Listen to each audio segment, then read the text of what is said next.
YCP అధినేత జగన్ అవలంబిస్తున్న ఏకపక్ష నిర్ణయాలను వ్యతిరేకిస్తూ ధిక్కార స్వరం వినిపిస్తున్న వారి సంఖ్య రోజురోజుకు పెరిగిపోతోంది. తాజాగా నెల్లూరు జిల్లా వైసీపీ అధ్యక్షుడు ఎంపీ అభ్యర్థి వేమిరెడ్డి ప్రభాకర్ రెడ్డి జగన్ నిర్ణయాన్ని వ్యతిరేకిస్తూ రాజీనామాకు సిద్ధపడినట్లు వార్తలు వస్తున్నాయి. నెల్లూరు నగర అభ్యర్థిని ప్రకటించే ముందు కనీసం తనకు మాట మాత్రం ఆయన చెప్పలేదని వేమిరెడ్డి అలకబూనారు.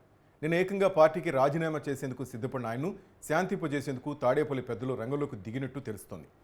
ఎవరు ఏం చెప్పినా ససేమిరన్న వేమిరెడ్డిని శాంతింపచేయడం వారి వల్ల కాలేదని తెలుస్తోంది. వాస్తవానికి నెల్లూరు నగర సిట్టింగ్ ఎమ్మెల్యే అనిల్ కుమార్ యాదవ్కు వేమిరెడ్డికి మధ్య అంతర్గత విభేదాలున్న సంగతి అధిష్టానానికి కూడా తెలుసు. ఈ క్రమంలో అనిల్ ప్రధాన అనుచరుడు ఖలీల్కు అనూహ్యంగా నగర ఎమ్మెల్యే సీటు దక్కింది. దీని వెనక అనిల్ హస్తముందనేది బహిరంగ రహస్యం. దీనిపై ఆగ్రహించిన వేమిరెడ్డి అలకపాన్పు ఎక్కారని తెలుస్తోంది.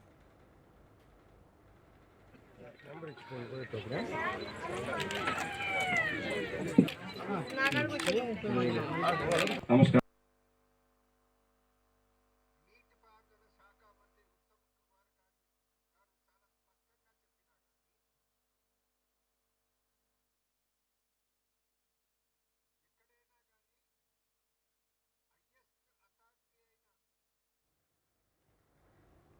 వాస్తవానికి నెల్లూరు నగర అభ్యర్థులుగా ఎమ్మెల్సీ చంద్రశేఖర్ రెడ్డి లేదా వేమిరెడ్డి సతీమణి ప్రశాంత్ రెడ్డిలో ఎవరో ఒకరిని అధిష్టానం ఎంపిక చేస్తుందని అందరూ ఊహించారు.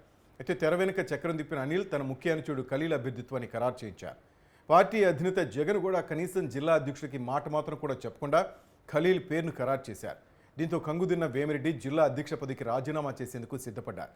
దీంతో పాటు తాను నెల్లూరు లోక్సభ స్థానం నుంచి తప్పుకుంటానని అల్టిమేటం జారీ చేశారు. దీంతో కంగారు పడ్డ అధిష్టానం ఆయన బుజ్జగించే పనులు పడినట్లు తెలుస్తోంది.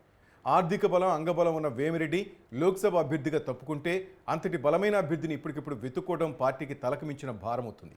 ఈ క్రమంలో వేమిరెడ్డిని శాంతింపచేసేందుకు పార్టీ పెద్దలు రంగంలోకి దిగినట్టు తెలుస్తోంది.